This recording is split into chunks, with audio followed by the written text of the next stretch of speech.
This is Greg Johnson with Blue Book Services, and welcome to this week's Week in Review, joined by retail editor Pamela Schneider.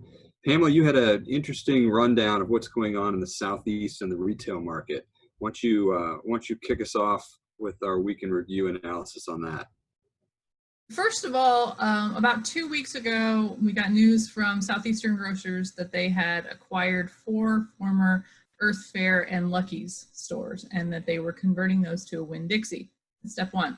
Step 2, early midweek this week, we got a press release that said they were selling 62 Philo stores to Food Lion, and over the next couple of months into the beginning of 2021, they will continue operating as Philo. And then once the acquisition is complete, then they will transition over to Food Lion stores. And then at the same time, Southeastern Grocers sent out a press release that says, we are discontinuing the Philo banner. And all of this is fascinating to me because it's a shift for Southeastern Grocers to away from, and I admit that I haven't been in a Philo in a long time, but the name doesn't really match the store. The store was more of a traditional grocery store. It wasn't a hard discounter. And what we've seen over the last couple of years is that hard discounters are doing very well. Philo, however, was not. If you recall, it's been about 2 years since Southeastern Grocers emerged from bankruptcy. And they've been working on reformatting and flipping stores as best they could over the last 2 years, and really emphasizing the Fresco y Mas banner, which is their Hispanic banner. Really interesting stuff going on. Yeah, the Southeast is really tough too because isn't Walmart just everywhere in the Southeast, if I recall? Walmart and, of course, Publix. Publix has been making its way up north into North Carolina, and even, I believe, farther north now. So they're so dominant in the Florida market that it's really hard for someone else to come in there. We saw Earth Fare and Lucky's both make big pushes in the Southeast and get pushed back pretty much. The other retailer that is making a big splash in the Southeast, especially in the Florida market, is Sprouts Farmers Market. They're working on self-distribution and building some more DCs and developing their store footprints out, especially in the Florida market. So kind of a retail bloodbath going on there. But I thought really too was interesting is that Southeastern Grocers has really been emphasizing this Fresco y Mas banner over the last couple of years. But those stores that they bought from Lucky's and Earth Fare, which is a smaller format retail, are going to be Winn-Dixies. And most Winn-Dixies that you see, especially on like a PMA retail tour, are these massive stores with like this farmer's market thing going in the front and a huge produce department. And to see them cram that format into the square footage that Lucky's occupied will be an interesting conversion for the Winn-Dixie format. The demographics must show that the Hispanic shopper area is not as strong for them not to invest more in that banner, because it has really been successful. And when we did, actually, I reported on a Hispanic retail and produce feature story for Blueprints, and that was one of the banners that is definitely one of the successes in the United States right now. Yeah, for sure. And maybe even just converting Winn-Dixies into a smaller format tells you what formats of retail, square footage wise, are becoming more of a sweet spot for retailers. So definitely something to watch. I do believe that Southeastern Grocers said that they had a few more Philo stores that they were either going to close or sell over the next couple of months. So we may see some more movement from them. Well, of course, we have to talk about the latest on the food box, and we have not heard anything this week about a new call for proposals for July. So hopefully that'll be coming soon. But right near you in San Antonio, one of the poster children for a bad contract give has been Create-A-Date, and they've delivered nearly 1,000 food boxes of their 30 million contract. So what do you think is going to happen there? Yeah, so the San Antonio Express News, many props to their coverage. They've got a veteran sports reporter actually writing about this right now. So he's got nothing else to write about, I guess. And they've been covering the created date. And as of this week, they started delivering boxes last week, which was a couple of weeks after the May 15th start date.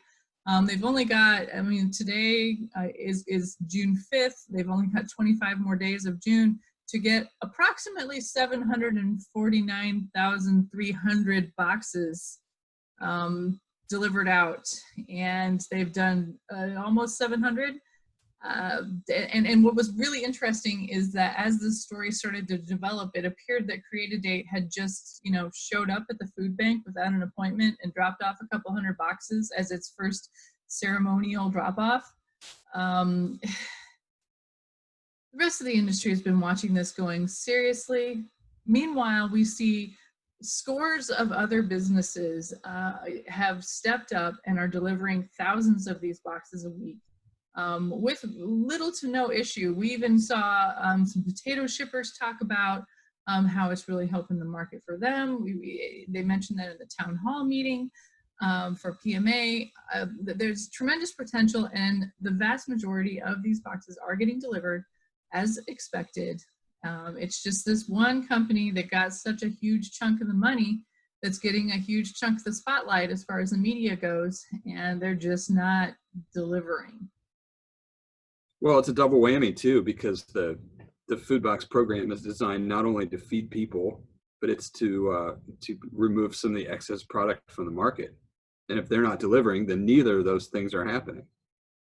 Yeah, and the San Antonio Food Bank, as quoted in the San Antonio Express News, said that they've turned away some of the other ones that that are offering boxes because they were expecting to get it from a local supplier, and that's leaving them in a bind because they've got unprecedented demand for food at the food bank. So we've got this problem. They're expecting, tens of thousands of boxes to be delivered, and they're not getting them. And yet they've got people lined up waiting for food. So we got 25 more days to see what kind of miracle happens. But even if it does happen, they can't take, 700,000 boxes of food over the next 25 days. It's not going to help anyone. Then they would have to contract out for cold storage, and it would cause even more problems. So it's kind of snowballing right now, I think. And we've only seen so far one cancellation of contract during this whole deal, and that was California Avocados Direct, and I think a lot of people are surprised that no others have shown up. Yeah, I'm surprised. Greg, on your end, you've been working with Ag Tools on some analysis of commodities that have been affected by the pandemic. I mentioned potatoes. That was one that we had this week that showed quite a bit of effect from the pandemic, and the other one is citrus. So tell us what's going on with those. Well, the idea is just to look at different fruits and vegetables and kind of look at their price and volume movement over the past couple months, just to see what they're doing in the market and see if we can see in graphs some of the things that we're experiencing in the market. Potatoes were an excellent example of seeing a chart and seeing a produce item that is very heavy in food service and also very good at retail, but different sizes and varieties go to different places. And it was a very clear chart of a big bump in volume and price in mid-March, right as the lockdowns were happening, and then a crash on both as restaurants closed up and people stopped going out, and the only place people were getting potatoes was at retail. They weren't buying French fries as much. All the institutional business was gone, and the market really crashed on potatoes. And so we've been hearing about it, we've been seeing it at retail, and this is just a way to kind of experience it in charts and see that indeed what you're seeing in the market is what we're seeing worldwide, well, US wide. Yeah, and when we talk about these things, or at least from my perspective, when I talk about retail sales data, most of the news is good. Most of the news is, double-digit year-over-year sales growth. However, when we talk about it in a whole market view, an item like potatoes, it's not great news for potato growers, especially those that had big supplies in the larger sizes of potatoes that typically go to steakhouses or into fries. So this was a fascinating look. The other one, it actually has been pretty good news for all around, has been oranges. I mean, if you got them, it's good news. Oh yeah, oranges. Yeah, seeing the numbers are really amazing. It's 80% year over year growth in both volume and sales. And it's hard to explain it. It's a really good crop this year, so it's been high quality, and it's just shifted from navels to Valencias domestically, and we're just getting started on imports. I guess it's a healthy item, and it's not a great grab and go item, and no one's going anywhere. So it's pretty easy to buy a bag of oranges and sit around your house and peel one, and or if you're about to take a shower. Yeah, for sure. The other two key things that I heard in the PMA town hall this week about oranges is that as people shifted over to bag sales, the volume goes way up because they're actually, instead of picking up 3 or 4 oranges and putting them into their own bag, they're picking up a 3-pound or a 5-pound bag of oranges. I was at Walmart a couple of weeks ago, and they had multiple displays of 5-pound bags of navel oranges, and that is not something that you would have seen outside of Christmas time. Typically, easy peelers would have taken over all of that real estate, but people have just been going crazy over oranges for so long that the retailers have shifted the bag sizes that they're holding in the store. I mean, I'm buying navel oranges, and I typically only buy 1 or 2 bags a season, and this year I've probably bought 10 or 15. And they last forever. That's the other thing too, is that oranges have a tremendous shelf life, and I think people are rediscovering that navels are really good. Although this is where I throw in my constant reminder that if you're after oranges because of vitamin C, a bell pepper has more vitamin C than an orange. You know. Yeah, yeah. You had a story that showed about 10 items do. That's true. On potatoes, I see the 5-pound bag myself, and I see the 10-pound bag for not much more every time I'm buying that 10-pounder. Right?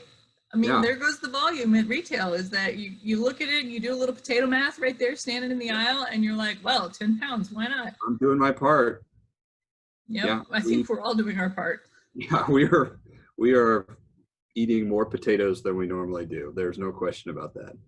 And without going into which retailer it was, they talked to a retailer in the roundtable yesterday who said that it's crazy to think that potatoes are actually sexy right now as far as retail goes, just because they're selling so well, that they're the perfect item for the pandemic. They're comfort food, they're easy, they're inexpensive, and they taste good. I mean, people are back for potatoes, and you know, I guess your paleo or your keto diet is out the window by now. Yeah, I also wonder how much that might slow down, because summer is not a great potato time. It's not a great time to be in the kitchen. It's more of a salad time, and so I would suspect that will start to slow down. Yeah, well, and supplies. I mean, honestly, we've got red and gold potatoes that come into supply during the summer months. I've got some Texas potatoes down in my kitchen right now, but even the supplies of russets start to go down, especially since they sold out so many of them during the initial rush of the pandemic, that we will see some changes in the potato market over the next couple of months. Although everyone's got an Instant Pot, don't they? You can cook potatoes in an Instant Pot really quick, and it doesn't heat your house up. So you flip that switch. That is true. All right, well, that's it for the Produce Reporter Week in Review. If you are not getting the Produce Reporter, you're missing out. You should go to producebluebook.com and sign up. See you later.